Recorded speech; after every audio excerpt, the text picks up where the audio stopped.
মাননীয় পরিষদীয় দলের মন্ত্রী শঙ্কর ঘোষ এবার তার বক্তব্য রাখবেন এই বিষয়ে। বসুন বসুন, মাননীয় পরিষদ দলের মন্ত্রী শঙ্কর ঘোষ বক্তব্য রাখবেন। বসুন বসুন।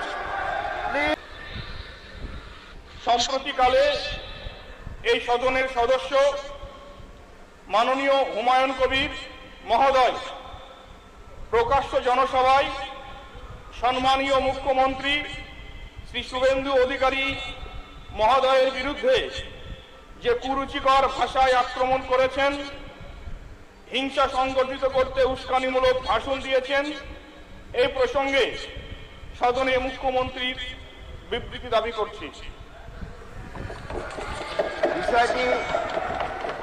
বিষয়টি খুব গম্ভীর। বসুন বসুন। মাননীয় অধ্যক্ষ মহোদয়, সদনের অবগতির জন্য জানাচ্ছি। বসুন মাননীয় অধ্যক্ষ মহোদয়, বসুন। মাননীয় অধ্যক্ষ মহোদয়, মাননীয় অধ্যক্ষ মহোদয়, সদনের অবগতির জন্য জানাচ্ছি যে হুমায়ুন কবিরের কুরুচিকর হিংসা সংগঠিত করবার জন্য উস্কানিমূলক যে বক্তব্য তিনি রেখেছেন, এই ব্যাপারে মাননীয় মুখ্যমন্ত্রী অবগত আছেন এবং আজকে সদনে প্রথম দুটি বিল উত্থাপন হওয়ার পরে মুখ্যমন্ত্রী নিজে সদনের সদস্যদের সামনে তার বিবৃতি দেবেন। ধন্যবাদ।